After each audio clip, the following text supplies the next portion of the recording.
குளித்தலையில் போலீசார் வாகன சோதனையில் 1.25 டன் ரேஷன் அரிசி சரக்கு வாகனத்தில் கடத்தல்.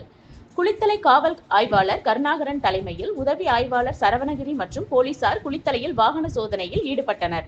குளித்தலை உழவர் சந்தை புறவழிச்சாலையில் அதிவேகமாக வந்த டாடா ஏஸ் சரக்கு வாகனத்தை நிறுத்தி சோதனை செய்தபோது அதில் நியாய விலைக்கடையில் குடும்ப அட்டைதாரர்களுக்கு அரசு வழங்கும் அரிசி மூட்டைகளை சாக்கு படுதாவால் மூடியபடி கடத்தியது தெரியவந்தது.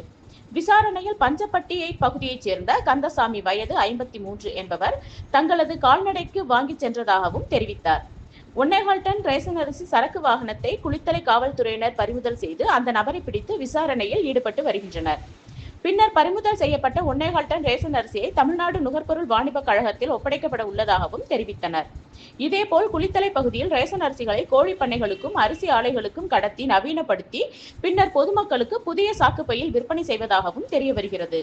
குளித்தலை பகுதியில் தொடர்ந்து ரேஷன் அரிசி கடத்தப்பட்டு வருவதை கண்காணித்து நடவடிக்கை எடுக்க வேண்டும் என பொதுமக்கள் கோரிக்கை விடுத்துள்ளனர்.